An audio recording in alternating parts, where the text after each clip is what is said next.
So it's been a while since I've gone live on Facebook, on YouTube, and on other social media things. So just figured I'd come on here and I'd talk about some conversations that I've been having with clients a lot lately, and some things that we should normalize, some concepts, some ideas, some advice that I have for you, some mindsets to live life by. And I think this is going to be really beneficial for a lot of you who are going to be watching. And if you're not watching live now and you're watching live later, this is going to be really beneficial for you. Regardless if you are watching live or if you're watching later after I went live, after I ended live, let me know where you're from. So let me know in the comments that you're here. Let me know where you're from. And also let me know how or where you found out about me. Some of you might have found out about me through a hypnosis show. Some of you might have been my client before. Some of you might have just seen one of my videos on YouTube or even found me on Facebook. So in the comments, just so that way I know, let me know, number one, that you're here. Let me know where you're from and also how you stumbled upon me. And as you're typing some of those comments, because the comments help the algorithm pick up the video, and it shows it to more people. So here are some concepts and strategies that I have been sharing with a lot of clients, and a lot of the clients I've had today, I think I told every single client this. I'm like, first and foremost, let's normalize being proud of ourselves. Let's normalize being proud of our accomplishments, our achievements, and how we're handling things. I'll give you an example of this. I am extremely proud of myself because today I took my notebook and I took pen to paper, and I reformatted my entire group program. It was formerly known as the Unfuck Your Mind Collective. It was formerly known as the Inner Work Collective. And I'm changing it to the Break Free Collective so people can be part of my Break Free family. And I'm changing it because I had a program called Break Free before, Break Free Monthly, and then Break Free VIP. So I literally restructured the entire program to make it a lot easier for people and a lot more practical for people. And it's going to be a hugely transformative program. So I'm super proud of myself for doing that. Some of the things that I'm saying to my clients, be proud of yourselves about, are having these like moments of reckoning where you're like, oh my gosh, I responded in a way that's different than how I would normally respond. For example, one of my clients today, she said, Dan, I am very stressed out in certain areas of my life. And she said, specifically my business, I deal with a lot of butt heads. And she said, sometimes I come home and I'm really overwhelmed. And she said, sometimes I kind of unleash on my husband and I'll say things that I don't mean, or I'll get frustrated and I'll lose my cool. And she said, we were just having a discussion a few days ago. And she said, I remember that you told me before I say something, just think about what the intention is behind it, like what energy I want to convey when I'm saying something. And she said, I almost said that our marriage is one big misunderstanding because they were having a little bit of a disagreement. But she said, I pumped the brakes for a moment. And I asked myself, what would be my intention for saying that? And what would happen if I said that? And she said, for me, it would have caused a whole host of issues and it would have caused a big explosive argument. And it's not really what I would mean anyway. And she said, I knew that thought process really came from someone earlier in the day, customer interaction that I had. So I said to her, I said, let's put our hand over our heart and let's be super friggin' proud of that achievement and that realization. One of the other things that I think we should normalize as well, not just be proud of ourselves, but also, I just said intention. When you have an intention behind something, it's going to change the energy of how you put it out there. So for example, social media comments is one of them. I have this thing where I'll watch a little segment of a video or a post, and then I'll like scroll through the comments. And it is so interesting because I see people in the comments. I'm like, why are they commenting that? Like, what is their intention? Is their intention to poke the bear? Is their intention to cause conflict? Is their intention to make somebody think? Is their intention to be heard? Like, what specifically is their intention? And from there, discovering what the intention is, we can usually tell the energy that is behind someone's post or even someone's action. So whenever you do something, always ask yourself, what is my intention behind doing this? Whether it be a post, a conversation, a phone call, whether it be an argument or a debate that you get, like, what is your intention for saying what you're saying, posting what you're posting, doing what you're doing? And that's going to help you be much more thoughtful, and it's going to help shift the energy a little bit. So that's something else we should normalize. Another thing that we can normalize is reducing the resistance.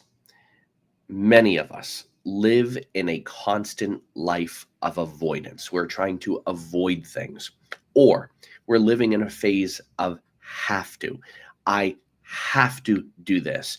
I must do that. I should do that. But the more we live in a space of have to, must, and should, guess what happens? Pressure, obligation, expectation.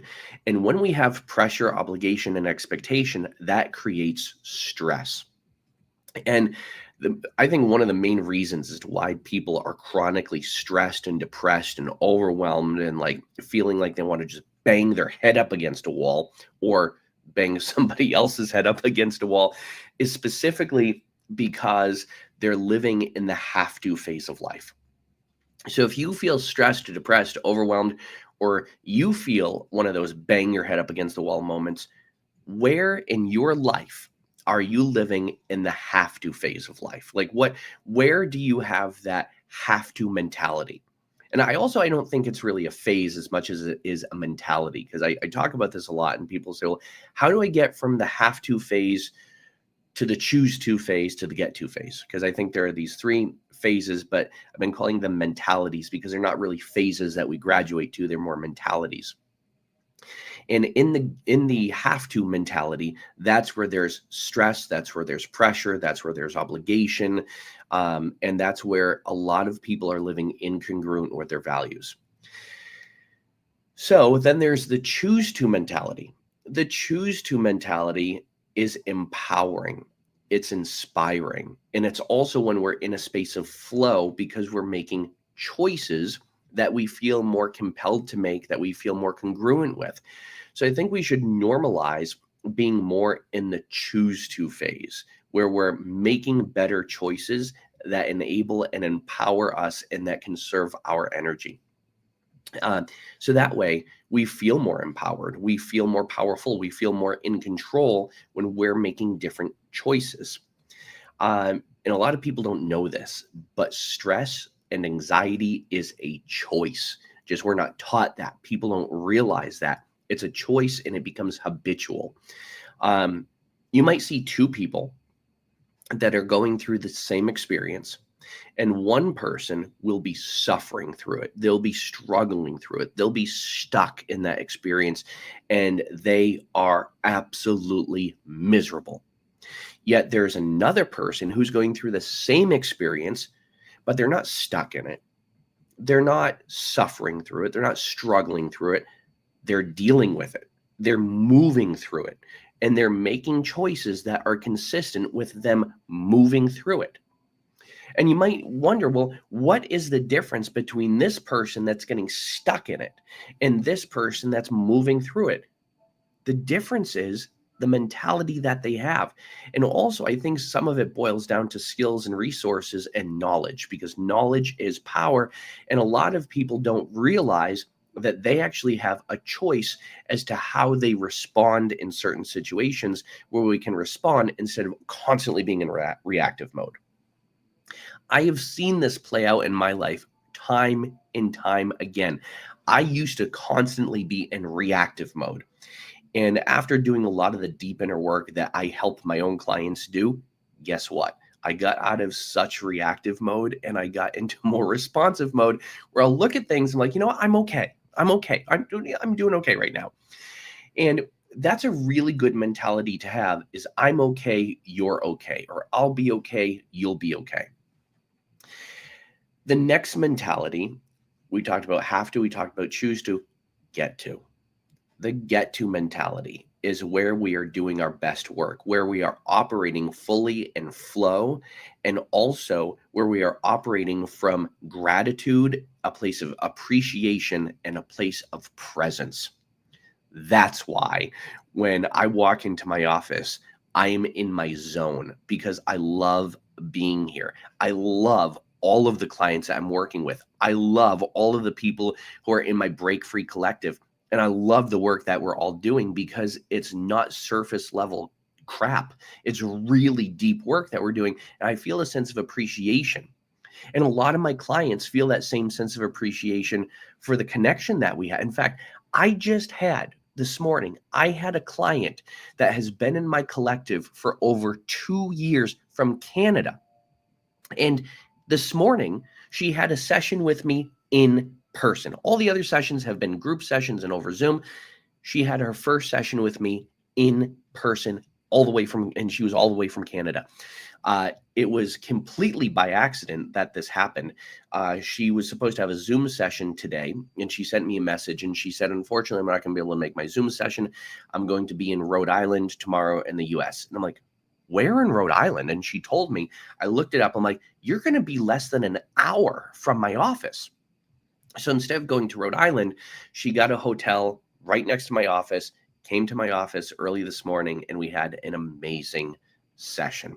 And this is a person I've never met in person until today. And I felt such a deep connection with her. And oh my gosh, she said the same thing about being here in the office. And it's just this level of appreciation that we both share for one another. And when I sat down across from her and started working with her, I really feel like I get to work with her. And I feel this sense of gratitude and appreciation. And unfortunately, a lot of people don't feel that way about their job or about what they do. And what's even worse is a lot of people don't feel that way about their families. A lot of people don't feel that way about their life. And people don't realize that you can be just one shift and one choice away from living with more of a get to mentality. Now, that's not to say that challenge isn't going to come at you. That's not to say that at times the shit isn't going to hit the fan, because it will. But it's how you work through it instead of getting stuck in it. And just so you know, at first, when challenges do present themselves, it is normal at first to get stuck in it a little bit. It is normal at first to go into the brace for impact mode. But once you recognize you're doing that, then you can recognize it, you realize it, and you move through with intention, and you ask yourself, what resources or skills do I have or that I can seek out that can help me through this challenge or help me through that problem? And I'm not talking about some surface level problems like I lost my keys or I'm going to be late. I'm not talking about things like that. I'm talking about life altering major shifts. And I've applied these strategies to almost every area of my life. Relationships, sickness and illness, other family members being ill, mental illness with certain people that are in my life. And when you have a mentality of, okay, at first it's a little jarring, but then you ask yourself, how can I work through this and still maintain my level of sanity? And all of a sudden you start to see things a lot more clearly because of the questions that you're asking yourself. That's something else I think we should definitely normalize, is asking ourselves better questions and really being aware of our own self-talk. And again, approaching everything with a level of intention. Hope this helps.